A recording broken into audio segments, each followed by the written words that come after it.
경제를 둘러싼 다양한 지식과 정보를 전하는 청소년 경제 체력 키우기 청경채 프로젝트 시간입니다.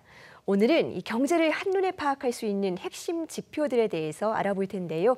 손희의 경제 크리에이터와 함께 우리 청소년들이 꼭 알아야 할 경제 지표에 대해서 살펴보겠습니다. 작가님 어서 오세요. 안녕하세요.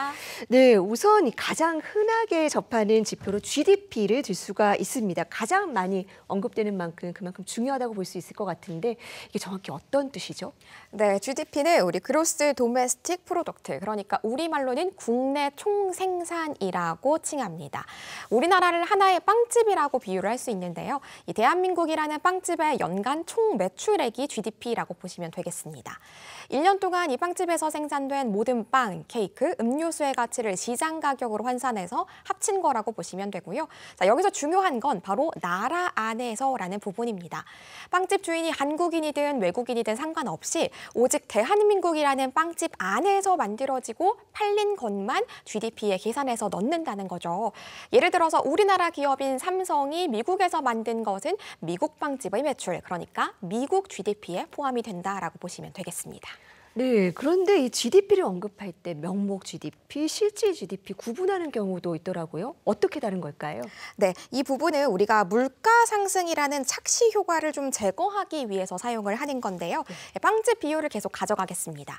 작년에 1,000원짜리 빵을 100개 팔아서 총 매출 10만 원을 기록했습니다. 그런데 올해는 똑같이 100개를 팔았는데 밀가루 값이 올라서 빵값이 1,200원이 된 거죠. 그럼 총 매출은 12만 원이 되는데요. 이때 가격이 오른 것을 그대로 반영한 12만 원이 바로 명목 GDP고요. 빵값이 오른 것은 빼고 작년 기준으로 보자, 이것이 진짜 가치다라고 보는 게 바로 실질 GDP입니다. 그래서 한 나라의 경제가 진짜 성장을 했는지, 그러니까 빵을 정말 많이 만들어낸 건지를 볼 때는 이 물가 영향을 뺀 실질 GDP를 본다라고 보시면 되겠습니다. 네, GDP와 함께 또 많이 듣게 되는 지표로 GNP가 있는데 가운데 알파벳 하나만 다릅니다. 그렇다면 GDP, GNP 어떻게 다른 걸까요? 네, 말씀 주신 것처럼 한 단어만 다릅니다. 그로스 내셔널 프로덕트, 그러니까 국민 총생산이 GNP인 건데요. 네. GDP가 나라 영토를 기준으로 했다면 GNP는 그 나라 국적을 가진 국민을 기준으로 합니다.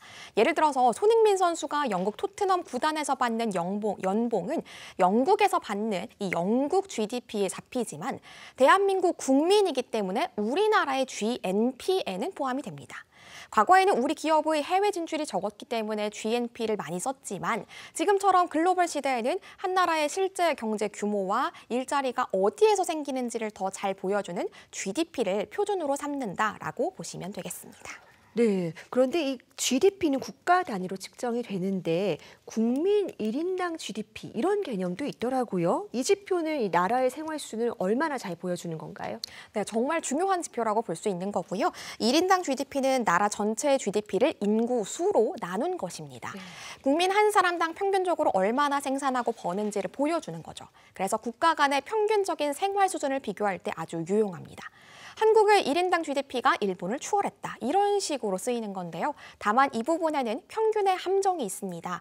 전체 점수, 평균 점수가 높다고 해서 모두의 점수가 높은 건 아니잖아요. 이 안에는 100점을 맞은 학생과 50점을 맞은 학생처럼 오류가, 우리가 함정이 있을 수 있다는 것을 유의를 해야겠습니다. 아, 그렇군요.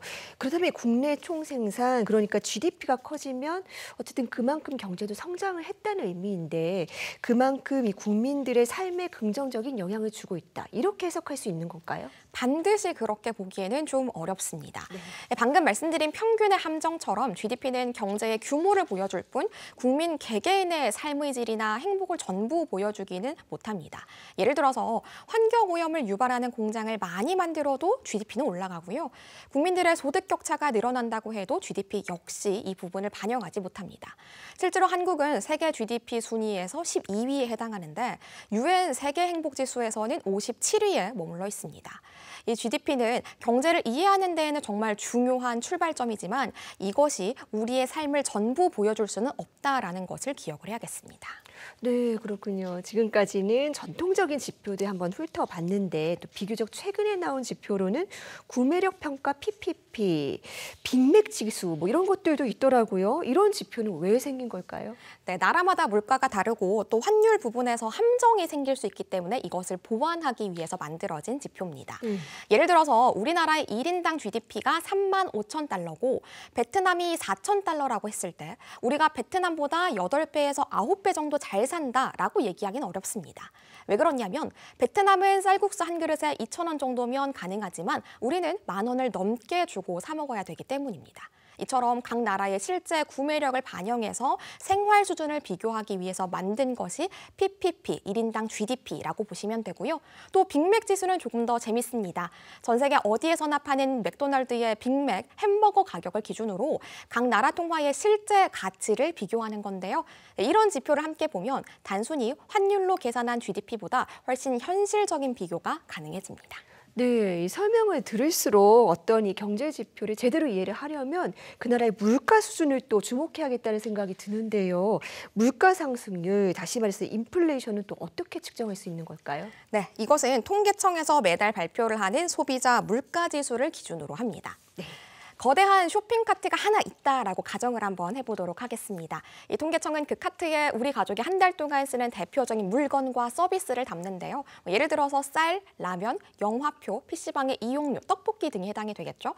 총 458개의 품목을 담습니다. 그리고 매달 이 쇼핑 카트의 총 가격이 어떻게 변하는지를 추적하는데 이 쇼핑 카트의 가격이 작년보다 3% 비싸졌다. 그러면 작년에 비해서 물가 상승률이 3%가 올라갔다. 이렇게 얘기할 수 있는 겁니다. 네, 지금까지 굉장히 많은 경제 지표들을 살펴봤는데요. 이 가운데서 우리 청소년들이 꼭 기억하면 좋겠다 하는 핵심 지표, 어떤 것들이 있을까요? 네, 3가지가 있을 것 같습니다. 네. 첫 번째는 실질 GDP입니다. 이 실질 GDP, 우리나라 경제라는 파이가 얼마나 커지고 있는지를 보여줍니다. 파이가 커져야 나중에 여러분이 갖고 가져갈 수 있는 일자리와 월급이 더 커질 수 있는 거죠. 두 번째는 소비자 물가 지수입니다.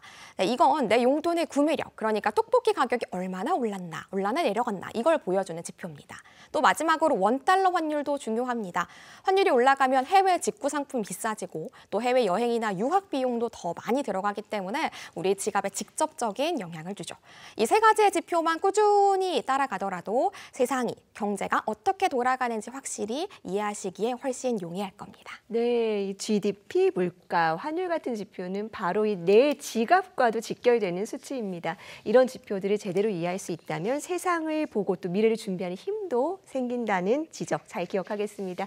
작가님, 오늘 말씀 감사합니다. 감사합니다.